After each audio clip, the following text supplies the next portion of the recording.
पक्षाचा महायुतीचा जय श्रीराम।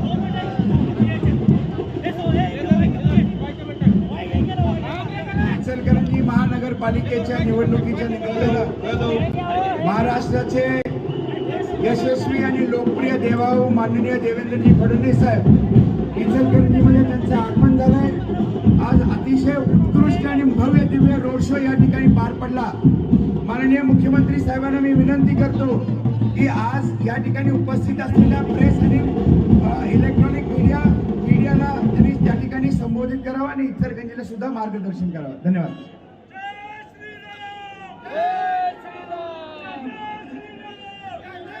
आपल्या मंत्रिमंडळातील आमचे सहकारी माननीय चंद्रकांत दादा पाटील जी, माननीय खासदार माने साहेब, माननीय आमदार राहुलजी आवाडे, सुरेशराव हळवणकर आवाडे साहेब, या ठिकाणी उपस्थित भारतीय जनता पक्षाचे सर्व पदाधिकारी आणि उपस्थित सर्व मीडियाच्या माझ्या भगिनी आणि बंधूंनो, आणि त्याचप्रमाणे या रोड शो मध्ये आमच्या सोबत आलेले सर्व नागरिक भगिनी आणि बंधूंनो, आज एक अभिनव प्रकारची याला सभा म्हणायचं की पत्रकार परिषद म्हणायचं की रोड शो म्हणायचं असा प्रश्न माझ्यासमोर उपस्थित झाला आहे। पण जे विशाल आणि भव्य स्वागत या रोड शो मध्ये इचलकरंजीच्या जनतेने केलेलं आहे, जो उत्साह पाहायला मिळालेला आहे, माझ्या मनात कुठलीही शंका नाही। 15 तारखेला महायुती ही संपूर्ण बहुमताने या ठिकाणी निवडून येणार आहे। कदाचित इचलकरंजीच्या महानगरपालिकेचा तर पहिलंच निवडणूक आहे, पण नगरपालिकेपासून महानगरपालिकेच्या या सगळ्या इतिहासात सर्वात मोठा विजय हा महायुतीचा होईल, हा मला विश्वास। 18 MLD ची सांडपाणी प्रक्रिया प्रकल्प 116 कोटी रुपयाचा, 54 MLD चा जलशुद्धीकरण प्रकल्प 32 कोटी रुपयाचा, जवळपास नगरोत्थानमधनं 107 कोटी रुपये रस्त्यांकरता आणि पाणी पुरवठा योजनेकरता वेगळे 4.75 कोटी रुपये हे या ठिकाणी जी काही कामं आहेत ती जवळपास आपण केलेली आहेत।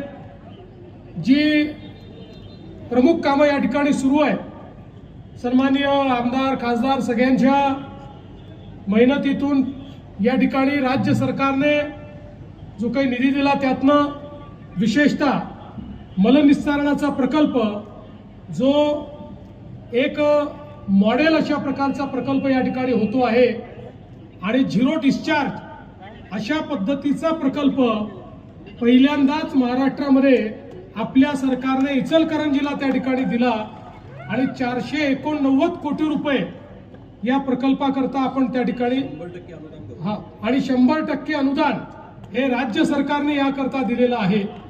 मांजरेवाडी जॅकवेल पासून जलशुद्धीकरण प्रकल्पापर्यंत पाणी नेणे 21 कोटी रुपयाचं काम, 6 स्टोरेज रिझर्वायर्स 32 कोटी रुपयाचं काम, बस डेपो असेल, सिमेंट रस्ते असतील, नाभा घोरपडे सभागृह असेल, रवींद्रनाथ टागोर वाचनालय असेल, मोठ्या तळ्यांचं पुनरुज्जीवन असेल, अशी अनेक कामं या ठिकाणी आपल्या शासनाच्या माध्यमातून आणि महानगरपालिकेच्या माध्यमातून झाली आहेत। आणि आता पुढे अजून अनेक कामं ही आपण प्रस्तावित केली आहेत।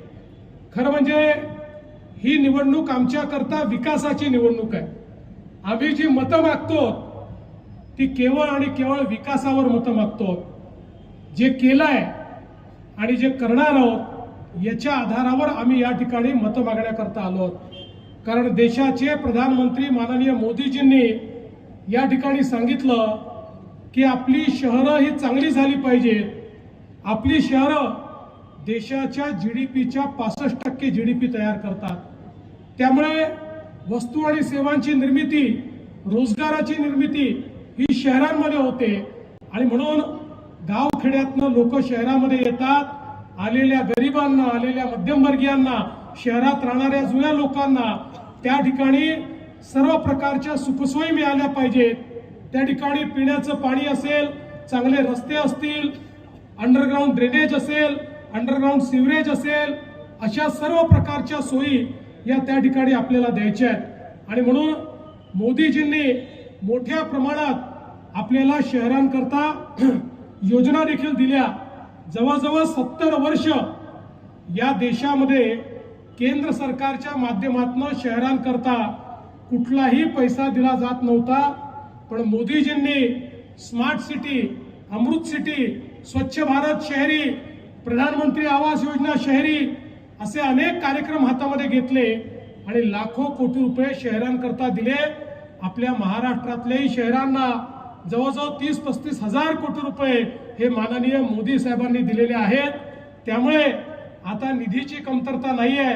आमची शहरं बदलायची आहेत, पण आपण किती निधी दिला आणि त्या ठिकाणी खर्च करणारे योग्य लोक नसले तर हा निधी कुठेतरी भ्रष्टाचारामध्ये फस्त होऊन जाईल. आणि म्हणूनच महायुती आली आहे आपल्याला हे सांगण्याकरता, ही विनंती करण्याकरता की अजून वेगवेगळे प्रकल्प जे आपण हातामध्ये घेतलेले आहेत ते प्रकल्प पूर्ण करण्याकरता पूर्ण ताकदीनं महाराष्ट्रातलं सरकार, मी असेल, शिंदे साहेब असतील, दादा असतील, आम्ही सगळे या इचलकरंजीच्या पाठीशी उभे आहोत. आणि म्हणून या इचलकरंजी शहरातल्या नागरिकांनी देखील आमच्या महायुतीला पूर्ण आशीर्वाद द्यावा. आशीर्वादाचे या ठिकाणी मोबाईल सुरू झालेले आहेत आणि सगळ्यांनी मोबाईलचा टॉर्च सुरू करून हा आशीर्वाद या ठिकाणी द्यायला सुरुवात केलेली आहे. मी आपल्या सर्वांचे आभार मानतो.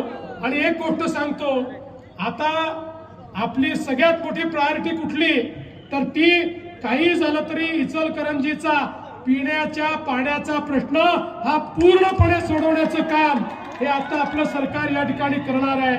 48 कोटी आपण ऑलरेडी त्या ठिकाणी देतो. जेवढा पैसा लागेल तेवढा पैसा देऊ, पण इचलकरंजी सारखं आमचं शहर हे पूर्णपणे त्या ठिकाणी प्रत्येक घरी पिण्याचं पाणी नळाने आलंच पाहिजे या दृष्टीनं आपण पुढची कारवाई करतो. टर्शरी ट्रीटमेंट करता 75 कोटी रुपये आपण त्या ठिकाणी प्रस्तावित केले आहेत.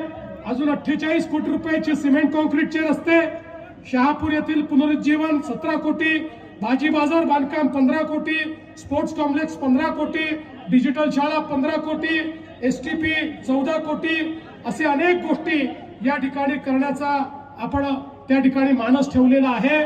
मी आपल्याला एवढंच सांगण्याकरता आलो आहे, हा जो प्रचंड प्रतिसाद या रोड शो मध्ये तुम्ही दिलेला आहे, हा जो आशीर्वाद तुम्ही दिलाय, त्या आशीर्वादाच्या दुप्पट या ठिकाणी प्रतिसाद राज्य सरकार तुम्हाला देईल.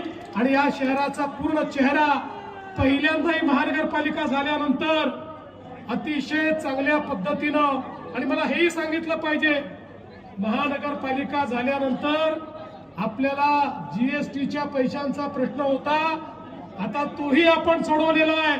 आणि जास्तीत जास्त GSTचे पैसे हे इचलकरंजीला देण्याचा निर्णय आपल्या सरकारने घेतलेला आहे. आणि म्हणून बंधू भगिनींनो, आपल्याला एवढीच विनंती करतो, आता येत्या 15 तारखेला निवडणुकांकरता आपल्याला मतदानाला जायचं आहे.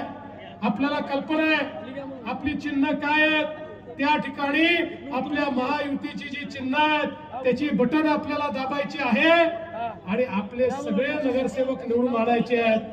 मी तुम्हाला एवढंच सांगतो, 15 त्यानंतर 5 वर्ष इचलकरंजीची काळजी ही आम्ही घेऊ. बंधूंचे आभार मानतो, मीडियाच्या सगळ्या बंधूंचे अतिशय मनापासून या ठिकाणी आभार मानतो आणि माझं बोलणं संपवतो. धन्यवाद. जय हिंद, जय महाराष्ट्र, छत्रपती शिवाजी महाराज.